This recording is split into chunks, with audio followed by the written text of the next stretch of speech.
जिस प्रदेश के मुख्यमंत्री ये कह रहे हो कि भाई लठ ठालो, यही कहा था ना, लठ ठालो, मतलब किसानों पे लठ ठालो, और अगर जो है जेल चले गए तो लीडर बन के बाहर निकलोगे। किस तरह का मॉडल है ये हरियाणा मॉडल? फिर लठ ठालो और मुख्यमंत्री ये कह रहे हो और यहाँ के एक सांसद ये कह रहे हो मेरा नाम लेके, वो भी आपने सुना होगा, मेरा नाम लेके कह रहे हो कि भाई जो है आंख निकाल देंगे, ये कह रहे थे। मैं तुझे बड़ा दुर्भाग्य हुआ, खैर वो डॉक्टर तो दांत काटन के हैं, आंख काटे थे भाई, मगर वो उनकी मर्जी है ऐसी किस तरह की भाषा का इस्तेमाल करते हैं। लेकिन किसान अत्याचार में भी इस आंदोलन में 700 शव वापिस आए देश में। अगर किसान अत्याचार में, बेरोजगारी में, भ्रष्टाचार में, आज लूट खसूट हरियाणा के अंदर इस तरीके से अवैध खनन से लेकर भिवानी महेंद्रगढ़ में हर हफ्ता हर महीना कोई ना कोई, ठीक बात है ना, कोई ना कोई खान ढहती है, अवैध खनन, किसी की जान जाती है, जान की भी परवाह नहीं। अवैध खनन से लेकर, खनन माफिया से लेकर शराब माफिया तक, और शराब माफिया तो इस सरकार पे इतना काबिज हो गया कि भाई कोरोना में भी नहीं छोड़ा। गलत तो नहीं कह रहा? कोरोना में भी ऐसी लूट खसूट, 6 बजे के बाद कोई रेडी वाला अपनी रेडी में दिख जाए तो उसका चालान, लेकिन शराब के ठेके खोलने की रात को अनलिमिटेड छूट, और उसके बाद उम्र भी घटा दी। रोजगार दे नहीं पा रहे भाई, जो है ना, रोजगार तो दे नहीं पा रहे। लेकिन और जब भारत सरकार ने लिख दिया कि पूरा देश बंद हो गया, पूरे देश के ठेके बंद हो गए, हरियाणा के ठेके बंद क्यों नहीं हो रहे? तो ठेके तो बंद कर दिए, लेकिन घर घर शराब पहुंचाने के लिए शराब के कारखाने हरियाणा के बंद नहीं हुए, और उन कारखाने की चाबी उन्हीं के पास थी जिनका चाबी निशान चुनाव के अंदर। 8 साल से एक कोई इंडस्ट्रियल एरिया लगा नहीं, निवेश हुआ नहीं, और निवेश और नए प्रोजेक्ट की बात तो दूर की बात है। जो मेहनत से हमने प्रोजेक्ट मंजूर कराए थे, एक एक प्रोजेक्ट उठ के जाते रहे हरियाणा से, मगर दुख की बात ये कोई बोलने भी नहीं खड़ा हुआ हरियाणा की तरफ से, बीजेपी के इस पार्टी में, सत्ता दल में, किए जा रहे हैं प्रोजेक्ट, हरियाणा की अगली पीढ़ी को नुकसान होगा। रेल को किसान आंदोलन में पहली लाठीचार्ज कहीं हुई तो पिपली कुरुक्षेत्र के अंदर हुई, और आखिरी लाठीचार्ज भी किसान आंदोलन में कहीं हुई तो करनाल में, वो आपको याद होगा वो दृश्य, बस्तारा टोल पे जो एक अधिकारी कह रहे थे कोई सर फूटे बिना, ये कह रहे थे, एक अधिकारी उनकी प्रमोशन कर दी गई। जिस प्रदेश के मुख्यमंत्री ये कह रहे हो कि भाई लठ ठालो, यही कहा था ना, लठ ठालो, मतलब किसानों पे लठ ठालो, और अगर जो है जेल चले गए तो लीडर बन के बाहर निकलोगे। किस तरह का मॉडल है ये हरियाणा मॉडल? फिर लठ ठालो और मुख्यमंत्री ये कह रहे हो और यहाँ के एक सांसद ये कह रहे हो मेरा नाम लेके, वो भी आपने सुना होगा, मेरा नाम लेके कह रहे हो कि भाई जो है आंख निकाल देंगे, ये कह रहे थे। मैं तुझे बड़ा दुर्भाग्य हुआ, खैर वो डॉक्टर तो दांत काटन के हैं, आंख काटे थे भाई,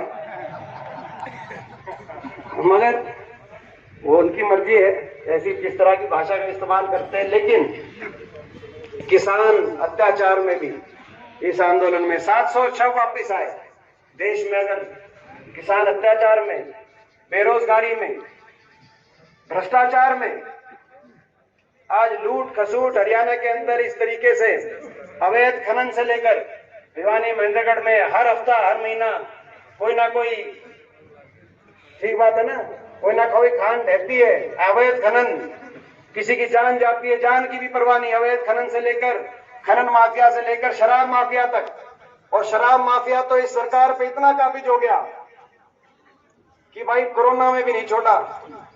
गलत तो नहीं कह रहा? कोरोना में भी ऐसी लूट खसूट, 6 बजे के बाद कोई रेडी वाला अपनी रेडी में दिख जाए तो उसका चालान, लेकिन शराब के ठेके खोलने की रात को अनलिमिटेड छूट और उसके बाद उम्र भी घटा दी। रोजगार दे नहीं पा रहे, भाई जो है ना, रोजगार तो दे नहीं पा रहे।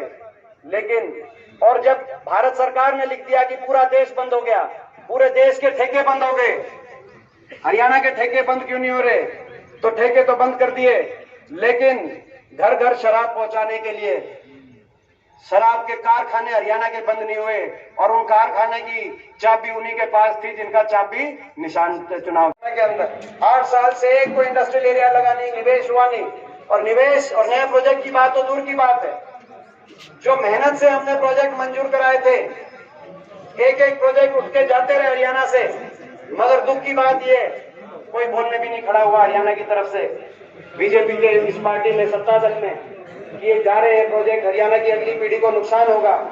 रेल को तो इन शब्दों के साथ में और ज्यादा लंबी बात न करते हुए, अनेक को बातें हैं, एमपी साहब हमारे बीच में हैं, वो आपसे सारा विस्तार से सारी बातें रखेंगे। मैं तो आपका सबका बहुत धन्यवाद करता हूं और आगे कभी भी कोई बात हो, आज बहुत समस्या की बात है। जो पानी से नुकसान किसान का हुआ, बारिश से नुकसान किसान का हुआ, पहली फसल बर्बाद होगी, दूसरी बोई नहीं गई और उसके ऊपर राजनीति होने लग रही है। ऐसे बुरे बुरे वक्त आए, फ्लड आई है, बाढ़ आई है जबरदस्त, कई कई फुट पानी पूरे हल्के में खड़ा हो गया, लेकिन हमने मेहनत करके लगन करके एक एक खूट हमेशा बुआया है, एक एक खूट। बता भी छुट्टी मनाता है हफ्ते में 2 दिन, लेकिन इस नौजवान ने 365 दिन लगातार कार्य करके इस इलाके की शान बढ़ाई है। आज हमारे बीच में आप सबके भाई साथी आपके बीच में आए हैं, मैं आप सबकी तरफ से इनके लिए शुभकामनाएं भी करता हूं और बड़ा होने के नाते से आप सबकी तरफ से बहुत बहुत आशीर्वाद और शुभकामनाएं देते हैं कि भविष्य में और भी ज्यादा मजबूती के साथ इस प्रदेश और इलाके की सेवा निरंतर करते रहे और हम सब मिलजुल करके हर तरह से कोई छोटी मोटी आपस की बात होती है उनको बुला करके, उनको छोड़ करके एक मन और एक आत्मा से अपना भाई अपना बेटा मान करके हर प्रकार से आशीर्वाद देकर के इनको हर तरह से आगे बढ़ने की। थोड़ा सा शक होता था जिस वक्त दीपेंद्र पहली बार हमारे बीच में आए और राजनीति में पदार्पण किया, हम सब ये सोचते थे कि भाई दीपेंद्र अभी शायद इस बात को ठीक ढंग से ना निभा सके, क्योंकि यहाँ का रहन सहन भी दूसरा, पढ़ाई लिखाई भी सारी विदेशों की, और फिर एकदम से यहाँ पर आकर के जो आप सबके आशीर्वाद से जो जिम्मेदारी दीपेंद्र के कंधों पर डाली, जो ग्रुप इंडिया को खींचे जा रहा था ना सारा सबके में, उस ढंग से इस नौजवान ने कभी जुआ पीछे नहीं होने दिया। इतनी मेहनत, इतनी लगन, सुबह उठ करके चल देना, रात को पता नहीं किस टाइम घर पहुंचना और अगले दिन फिर उठ कर। अब मैं एक चीज हमारे बहादुर विधायक के बारे में सुनाना चाहता हूँ, आप ध्यान से सुनियो। ये बहुत पुराना और किया भाई, मेरी सभी मेरे बुजुर्ग और नौजवान